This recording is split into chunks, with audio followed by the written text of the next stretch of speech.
Hello everyone, I've been gone for the last week. Guess where we went? Ark Encounter! Ever since my days as a youth pastor, I have enjoyed the teachings of Ken Ham and the Answers in Genesis team. I do agree that many of the questions we as Christians have can be answered by simply turning back to the beginning of the book and reading what it says. We started at the Creation Museum, and I have to say some of the things I found there were quite interesting. First off, Ken Ham and his crew believe that every time you hear a story about a dragon, that it was actually a dinosaur. And to that point, one of their displays was about Bel and the dragon. Of course, they claim it to be apocryphal, and they do not claim it to be scripture at all. But I found it interesting that you could find information from apocryphal books in their fact sheets. Of course, the next thing that caught my eye was in the Garden of Eden display. They show Adam and Eve eating from the fruit of the tree of the knowledge of good and evil. And they had a very interesting shape for this fruit. It kind of opened like a banana, and inside it was shaped like grapes, which is something I've never seen before, but it sparked a memory. In the Apocalypse of Abraham 23, a vision is given to Abraham of Adam and Eve in the garden eating of the fruit. And in this vision, it is said that the fruit was shaped like the fruit of the vine, grapes. It seems very strange that this Christian organization who claims the apocryphal books are not scripture is pulling information from Bel and the Dragon and the Apocalypse of Abraham to fill out their displays. What's going on here? Day 2, we were at the Ark. Cool. That must take 100 days to build.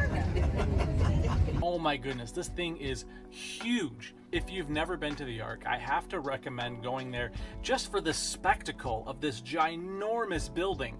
Of course, it's not a real boat. It is a building shaped like a boat, but it really gives you that awe-inspiring vision. Just outside the front gates, they have the Hall of Monuments. These 12 to 14 foot tall stone monuments that have the story of creation carved into them.